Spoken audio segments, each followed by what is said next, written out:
Hi, எல்லோரும் எப்படி இருக்கீங்க? ஸோ நம்ம சேனலில் ரொம்ப நாளைக்கு அப்புறம் ஃபேஸ் காமிச்சு ஒரு வீடியோ போகிறேன்னு நினைக்கிறேன்.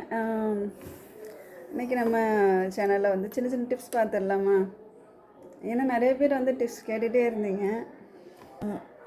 எப்போவுமே சரி, நான் வந்து தைக்கல அப்படின்னாலும் இடையில டைம் கிடைக்கும்போது எனக்கு கொஞ்சம் டைம் கிடச்சாலும் சரி தான் நான் எண்ணெய் போட்டு வச்சுருவேன். தையல் மிஷின் பொறுத்த வரைக்கும் நம்ம பராமரிப்புக்கு அதான் என்னோடய ஓவர்லாக் மிஷினு அப்படியே கிடக்குது. அது போட இடம் இல்லாதனால வந்து கொஞ்சம் மாவு இது கூட போட்டு வச்சுட்டேன். மாவு அரைக்கிற இடத்துல போட்டாங்கனால அந்த மாவு பட்டு ஒரு மாதிரியாக தான் இருக்குது. ஸோ இப்போ மிஷினுக்கு வந்து ஃபுல்லாக எண்ணெய் போட்டு எடுத்துடலாம். நிறைய பேர் வந்து டெய்லரிங்கில் வந்து தையல் மிஷின் டிப்ஸ் போட்டிருந்த வீடியோ நிறையவே போயிருக்குது. அதேமாதிரி நிறைய பேர் அதில் டவுட்ஸும் வந்து கேட்டிருக்கிறீங்க. நான் நிறைய வீடியோ வந்து கொடுத்துருக்குறேன், எல்லா டவுட்ஸ்க்குமே வீடியோ கொடுத்துருக்குறேன். நீங்கள் வந்து செக் பண்ணி பாருங்கள்.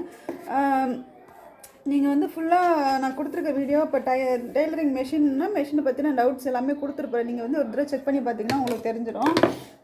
அதுக்கப்புறம் வந்து பார்த்திங்கன்னா நீங்கள் எப்போதுமே மெஷின் வந்து நீங்கள் என்ன சொல்கிறீங்க, ஹார்டாக துணி வச்சா வந்து ஓடலை போகல அப்படிங்கிறீங்க.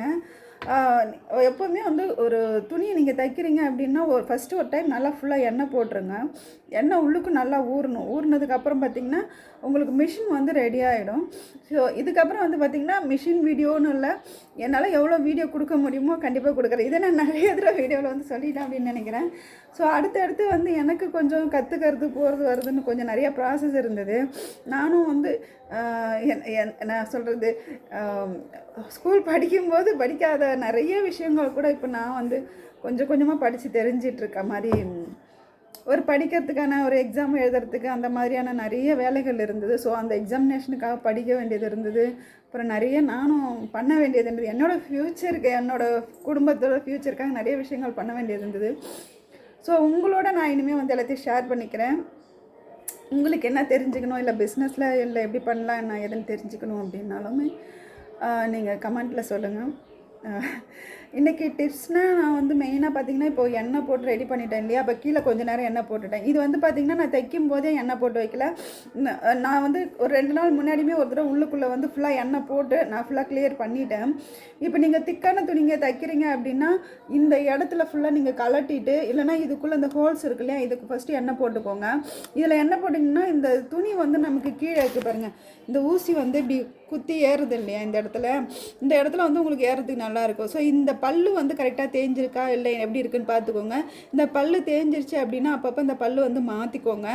ஏன்னா இது மாற்றினீங்கன்னா தான் உங்களுக்கு துணியை வந்து இங்கேருந்து எடுத்து இந்த பக்கம் வெளியில் கொடுக்கும். அதே மாதிரி இந்த ஊசி போடுறீங்க பாருங்கள், நீங்கள் திக்கான துணி ஹெவியாக தைக்கிறீங்க அப்படின்னா இந்த ஊசியை வந்து நல்ல ஊசியாக போட்டுக்கோங்க. இப்போ நான் போட்டிருக்கிறது பார்த்திங்கன்னா இந்த பித்தளை ஊசின்னு சொல்லுவாங்க, அந்த மாதிரி போட்டிருக்கிறேன். அந்த மாதிரி ஊசி வந்து ஷார்ப்பாக போட்டுக்கோங்க. அதுக்கப்புறம் இது வந்து பார்த்திங்கன்னா நான் இது வந்து நான் மிஷின் வாங்கி இது வந்து 3வது இது மாற்றிட்டேன். நான் மிதி வந்து மாற்றிட்டேன். ஃபஸ்ட்டு ஒரு சில்வர் இது மாதிரி தான் போட்டிருந்தேன். அதுக்கப்புறமா ஒரு பித்தளை சில்வர் ஒரு மிதி போட்டிருந்தேன். அப்புறம் அதுவுமே தேஞ்சு போய் லூஸாக போயிடுச்சு. அப்புறம் வந்து இந்த ஃபுல் செட்டோட இந்த செட்டு ஃபுல்லாகவே நான் மாற்றிருக்கிறேன். இப்போ இந்த செட்டே வந்து பார்த்திங்கன்னா நான் ஒரு 2வது தடவை போல் மாற்றிட்டேன். இது வந்து ஒரு 3வது தடவை மாற்றிட்டேன். ஸோ தையல் மிஷினில் வந்து பார்த்திங்கன்னா இந்த மாதிரி சின்ன வேலைங்க அப்பப்போ கொடுக்கும். எக்ஸ்பீரியன்ஸாக உள்ள டெய்லருங்கள்கிட்ட கொடுத்திங்கன்னா இதை வந்து சரி பண்ணி கொடுத்துருவாங்க. மற்றபடி சின்ன வேலைகள் கொடுக்குது அப்படின்னா அது நாமளே சரி பண்ணிக்கலாம். இப்போ நீங்கள் வந்து நான் என்ன மாதிரி நிறைய துணி தைக்கிறீங்க, ஹெவி ஒர்க் பண்ணுறீங்க அப்படின்னா உங்களுக்கு வந்து கண்டிப்பாக இந்த இடம்லாமே வந்து உங்களுக்கு அப்பப்போ வேலை கொடுக்கும். நான் இந்த செட்டுமே வந்து பார்த்திங்கன்னா இந்த ஃபுல் செட்டுமே நான் வந்து மாற்றி தான் வந்து நான் இதை ஃபுல்லாக போட்டிருக்கிறேன். கொஞ்சம் வீட்டுக்கு மட்டும் தைக்கிறீங்க அப்படின்னா சின்ன பிரச்சனைகள் தான் கொடுக்கும். நீங்கள் என்ன பண்ணிங்கன்னா ஆயில் போட்டிங்க அப்படின்னாவே சரியாக போயிடும். ஒரு ஃபுல்லுக்கு ஆயில் போட்டுங்க. மிஷின் ஆயில் போட்டுக்கிட்டிங்கன்னா உங்களுக்கு இன்னுமே நல்லாயிருக்கும். மிஷின் ஆயில் தான் எப்போவுமே வந்து பர்ஃபெக்டாக இருக்கும், அது போட்டுக்கோங்க. அதுக்கப்புறம் வந்து பார்த்திங்கன்னா இங்கே பாருங்கள், இந்த இடத்துல எல்லாத்துலேயுமே நான் வந்து எண்ணெய் போட்டிருக்கிறேன் சரிங்களா. இல்லை ஃபுல்லாக இந்த இடத்துல இந்த ஹோல்ஸில் கொண்டு ஆயில் போட்டுட்டு நாம் இந்த இடம் டைட் பண்ணுறோம் இல்லையா, இப்போ டைட் லூஸ் பண்ணுறோம் இல்லையா, இது எல்லாத்தையுமே வந்து எண்ணெய் போட்டு தான் நான் வந்து ரெடி பண்ணி வச்சுருக்கிறேன். இப்போ ரெடி பண்ணிவிட்டு ஒரு சாதாரண கிளாத் வச்சு தைச்சிடுவேன். தைச்சிட்டு எப்படி இருக்குன்னு பார்த்துட்டு அதுக்கப்புறமா வந்து நான் மெயின் கிளாத் வச்சு தைப்பேன்.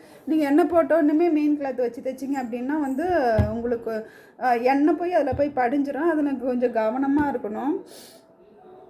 அதுக்கப்புறம் வேறு என்ன கேட்டிருந்தீங்க, நிறைய நிறைய டவுட்ஸ் கமெண்ட்ஸ் வந்துகிட்டே இருந்தது. ஸோ என்னால் முடிஞ்ச நான் உங்கள்கிட்ட வந்து ஷேர் பண்ணிக்கிறேன். இதனோட கண்டினியூ வீடியோவை வந்து அடுத்த வீடியோவாக பார்த்துடலாம். ஸோ இந்த வீடியோ உங்களுக்கு பிடிச்சிருந்துன்னா லைக் பண்ணுங்கள்,